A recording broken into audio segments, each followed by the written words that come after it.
Grazie, e adesso è arrivato un momento molto atteso del keynote speech di Duke McKenzie, che è di Prince Creator Company. Thank you for joining us. Stage is yours. L'argomento di cui parleremo oggi, di cui parlerà Duke McKenzie, è appunto il momento di grande disruption che viviamo, dove ci dirà che la rottura più grande in realtà che ha evidenziato in questo periodo è proprio quella dell'accesso per tutti ai contenuti, che sostiene ha ridotto drasticamente l'impatto di chi vorrebbe precludere ad altri i contenuti. So I'm just introducing your keynote speech by saying that you're gonna talk about the disruption of giving content accessible to everyone. Mm-hmm. And so this is the democracy of media distribution. Thank you. Wonderful. Thank Thanks. you. Thank you, thank you, thank you. Okay. Good afternoon, everybody. I hope all of you are doing well. First of all, I would like to thank you very much for inviting me here. Sustainability in fashion is really important, and it's what you're doing here is very important. So thank you very much for the invite. So a little bit about me and why I'm here and what I do for a living. So I've been in media for about the last 20 years. And over the last 10 years, I've spent my time, my energy, supporting and working with digital-first creators. So TikTokers, YouTubers, Instagrammers. And I've been spending my time helping them build their businesses. So that is what I do for a living. But if you ask my kids what I do for a living, my children will say to you that my job is to talk on the phone all day. Now, that is true. I do talk on the phone all day. But what those phone conversations have given me is they've given me a front row seat into the disruption in media. And that originally was what I wanted to talk to you all about today. Originally, I wanted to talk to you all about today is the disruption in media. But when you think about it and you take a step back, that is not the important discussion to have. The important discussion to have is not about the disruption in media. The important discussion to have is what is the root cause of that disruption? The reason why I want to focus on the root cause of the disruption in media is because when you understand the cause of something, you understand it better.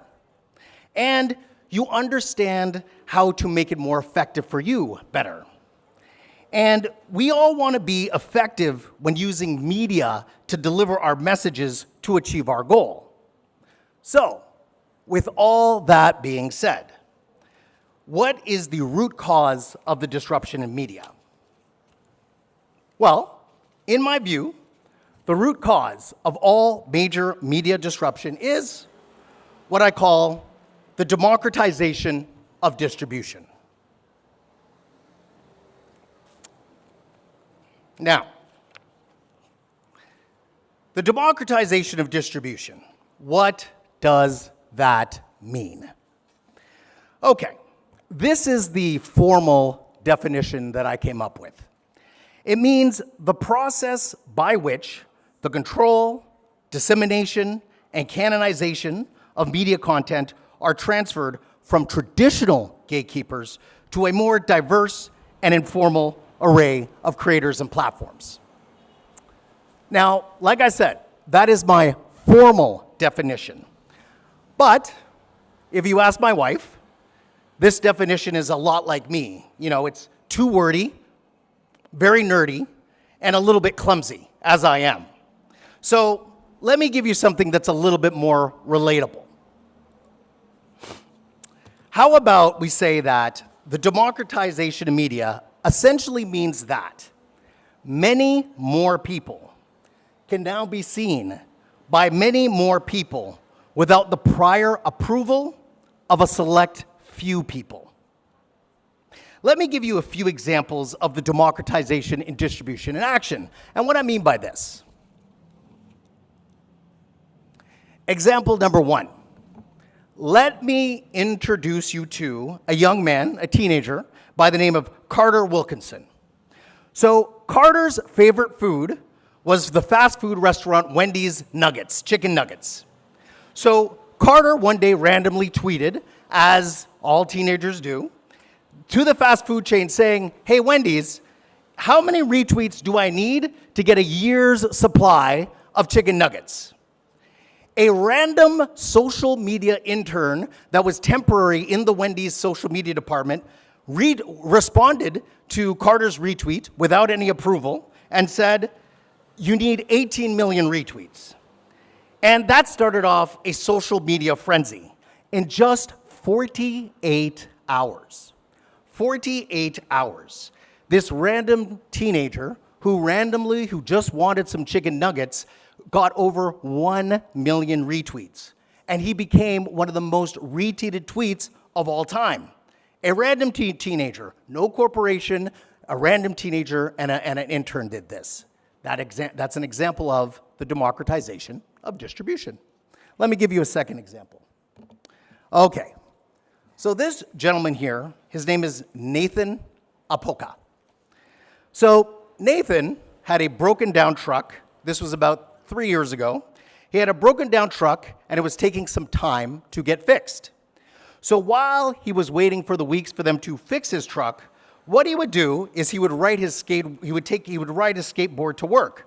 And to entertain himself on his 1-hour commute on his skateboard, what he would do is he would drink Ocean Spray juice by the bottle, and he would listen to the 1977 hit, Dreams by Fleetwood Mac. Now, why would he drink cranberry juice and listen to Dreams by, they're coming to get me. Why would he listen to Dreams by Fleetwood Mac and drink Ocean Spray? Well, I don't really know. But what I do know is that Nathan's video caught the attention of millions of people, becoming one of TikTok's first viral hits, generating millions of views. Now, views are important, but what's more important than views is business. So that is even more interesting. So what happened was this video drove the sales of Ocean Spray juice in American grocery stores, and the executives were caught off guard. They didn't know what was going on. They're like, why is all this juice being sold? And secondly, because the video was playing the song Dreams by Fleetwood Mac, it became Spotify's most streamed song at that time and topped the music charts after 40 years of no activity. That's an example of the democratization of distribution. A random person making a random video reaching millions of people. Let me give you another example. So for this example, I want to take you back to 2014. Now, that was the year that the ALS Ice Bucket Challenge swept social media and took it over for a period of time. If you don't remember the Ice Bucket Challenge, it was a viral trend from everyone by the name of Bill Gates or Taylor Swift, and what they would do is they would dump buckets of ice water over their head and then on social media challenge their friend or someone else to do this as well. Now, why buckets of cold ice water, you ask? Well, it was meant to stimulate what living with ALS feels like on a daily basis. And how did this great challenge start? Was it a major company? Was it a mighty gatekeeper? Was it someone like that? No. It was started by 3 random people who got together with their friends and started challenging someone else.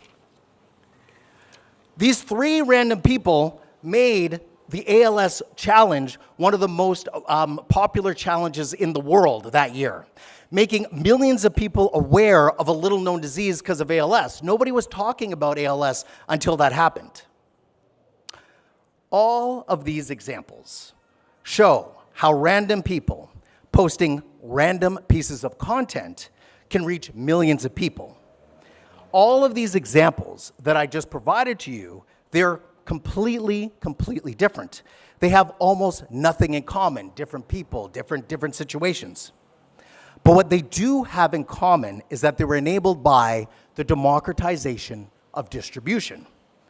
And that leads me to my next question. How did this happen? What brand new technology driver that was fueling all this change? Was it AI? Was it robotics? Was it big data? Is it something new and cutting edge that we're just that we're just learning about, scratching the surface of? For the answer to this, I need to take you back to almost 20 years ago. I need to take you back to 2007. Now, before we go back to 2007, let me give you a little bit of context as to what was going on in 2007. In 2007, a little-known DVD company called Netflix decided to announce its streaming service. In 2007, the leading social media network that was ruling the world at the time was a company called MySpace, and Facebook was just a struggling upstart trying to get its way. In 2007, for the first time in history, this new way of communicating called text messaging surpassed voice phone calls for the first time in history. Oh, and in 2007, one more little thing happened in 2007. 2007 was the invention of the iPhone. Now, why am I bringing you back to the invention of the modern smartphone? Because the modern smartphone is what enabled and continues to enable the democratization of distribution. It is behind the root cause of the most disruptive force in media. 60% of the world's population has a smartphone. 60% of the world's population is carrying around in their pocket a computer that is 100,000 times, 100,000 times more powerful than the computers that were used to put the first man on the moon. 60% of the world's population is carrying around in their pocket a video camera, editing suite, recording studio, and multiple broadcast channels, all in a single device. A device that has allowed the mass adoption and spread of the internet. Before the smartphone, the predominant way to connect to the internet was through a laptop or a desktop computer. Now, it's through a device that is in over half of the world's pocket that is always connected to the internet. And the invention of the smartphone kicked off the democratization of distribution. But not everyone is happy, because the democratization of distribution started taking some casualties. And the first casualty of the democratization of distribution is the gatekeeper. The democratization of distribution led to the fall of the gatekeeper. Allow me to explain. In the before times, if you wanted to write an article that could reach millions of people, what you had to do is you'd have to go and talk to a major newspaper editor, and they had to open the gate, and they had to let you in and allow you to do so. If you wanted to make a TV segment, the only way you were able to do so was through a major TV executive. They had to allow you to do so. They had to open the gate, and they had to let you in. If you wanted to release your music to the world, you probably needed to be signed by a major music label. You understand what I'm saying? Someone had to allow you to do so. They had to open the gate and let you in. There was no chance, no opportunity for you to become one of the most influential people in the world unless a gatekeeper allowed you to do so. They had to open the gate and let you in. But the democratization of distribution started to change all of that. Suddenly, you could bypass the gatekeeper. Not only did you not need the gatekeeper, there was no gate. You could just put your content out into the world, and the mass market could not only discover it, they could decide if they valued it. Regular people, the average consumer, became the new kingmakers because they are choosing what they want to watch. They are choosing what they want to spend their time and money on. They are telling media who they want their stars to be. And they are choosing different kinds of stars from different kinds of places. More than traditional gatekeepers, they would look in different places than they would chosen from the past. The fall of the gatekeeper has radically changed media. And one of the groups that have benefited from this fall are creators. The fall of the gatekeeper has led to the rise of the creator. The rise of the creator. So creators come in all different forms. Some specialize in making YouTube videos, some are TikTokers, and some are independent musicians or bloggers. But what they all have in common is that a gatekeeper was not responsible for their initial success. Their initial success was chosen by the people, was caused by the democratization of distribution. Let me give you a few examples. One of the most popular TV stations in the world is not a TV station. It is a YouTube channel run by a 26-year-old young man by the name of Jimmy Donaldson, aka Mr. Beast. The channel is subscribed to by over 250 million people. This channel rivals the BBC's reach. No gatekeeper chose Mr. Beast. The people chose Mr. Beast, making him one of the most popular media entities of all time. Allow me to give you a second example that's a little more local that was created by the great country of Italy. One of the most important upcoming comedians in the entire world is a young man from Italy named Kabi Lame. Kabi is one of the most watched people on the planet. Over 100 million people, over 100 million people watch Kabi every month. Kabi's audience and reach is so large that McDonald's made him the face of their World Cup efforts in 2022. Both State Farm, the largest insurance company in the United States of America, and Pepsi made Kabi the face of their Super Bowl efforts in 2023 and 2024, respectively. 100% of every major U.S. studio works with Kabi for them, asking him to promote their movies. About 3 weeks ago, if you just go on his channel, Kabi just worked on a promotion with Will Smith for his upcoming Bad Boy 4 release. Within a week, Kabi's video, in less than a week, had 130 million views. Those views were more than all of the major studios' Sony Pictures promotions combined. This all started with Kabi making comedy videos on his phone in a cramped kitchen in a neighborhood outside of Milan. And the random people of TikTok, the random people of Instagram decided to make him one of the most popular and influential people on the planet. The people chose Kabi. No executive, no producer, just random people. The democratization of distribution. This is happening everywhere in every aspect of media, but in also every aspect of business.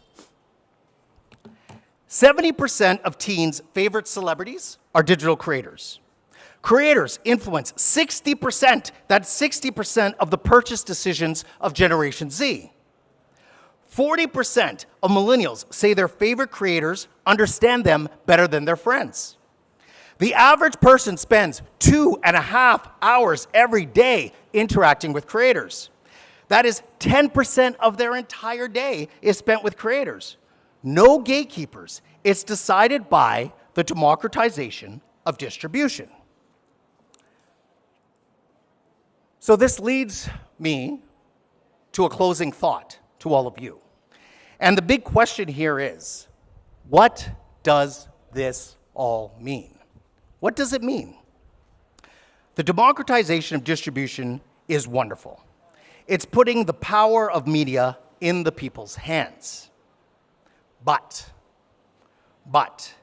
it makes the media environment very chaotic, very unpredictable, and very uncontrollable. As we all know, democracy is messy. People, including myself, are sloppy. But in my view, the best way to navigate media today is to work with, consult with, and learn from the winners of the democratization of distribution. And the undisputed winners of the democratization of distribution are the creators. Thank you very much for your time.